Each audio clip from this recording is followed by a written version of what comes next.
بسم الله الرحمن الرحيم. الحمد لله رب العالمين، والصلاة والسلام على سيد الأنبياء والمرسلين.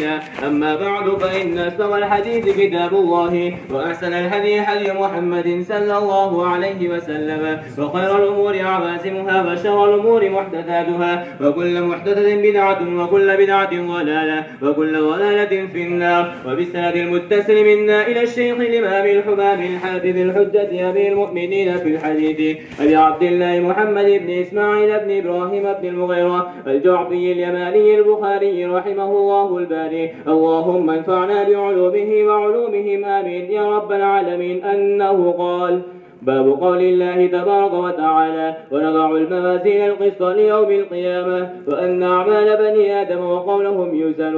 وقال مجاهد رحمه الله تعالى: القسط والعدل بالرومية، ويقال والقسط مصدر المقسط هو العدل، وأما القاسط فهو الجائر. وبه قال حدثنا أحمد بن أشكاب قال حدثنا محمد بن فضيل عن عمرة بن القعقاع عن أبي زرعة عن أبي هريرة رضي الله تعالى عنه قال: قال النبي صلى الله عليه وسلم: كلمتان حبيبتان الرحمن خفيفتان على اللسان ثقيلتان في الميزان، سبحان الله وبحمده سبحان الله العظيم.